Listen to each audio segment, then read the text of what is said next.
In this video, we are going to specifically focus on the ovulation phase. This is going to occur around in between days 12 and 14 of the cycle, and this is a specific time. Only during ovulation will these feedback loops occur. So in the previous video, we were talking about how the follicle stimulating hormone and the luteinizing hormones are being released, but also how they are going to use a negative feedback loop to monitor and control the amount of hormone so that it remains balanced. In this case, because we are going through ovulation, we want to make sure that the ovary has a mature follicle that is ready to be fertilized so that we can release it for fertilization. So because that's the case, we want to make sure that we have enough hormones to get this done. Right? So this is not something we want to keep just relatively balanced. Like, if we look at our graph of a negative feedback loop, if this is a negative feedback loop, increase, decrease, all that stuff, that's not what we're doing here. Now we're looking to do a positive feedback loop. And again, it's specifically during this time.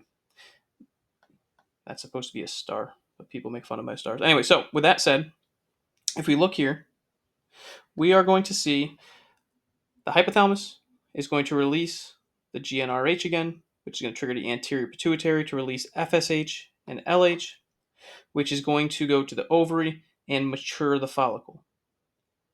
All right, when this happens, the estrogen levels are going to increase.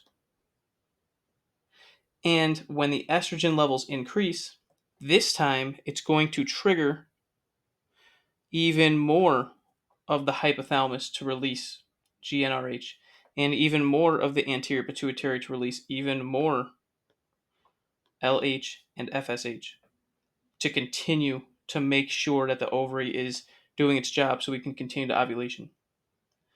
When that happens, we have enough FSH for stimulating the hormones of the follicle once it's stimulated, as well as LH, which is going to help us with releasing the egg during ovulation.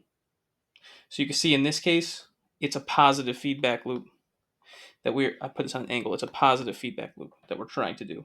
We want to make sure that we're able to stimulate to mature this follicle, but also ovulate and release the egg for possible fertilization. If you have any questions on the ovulation phase, please let me know.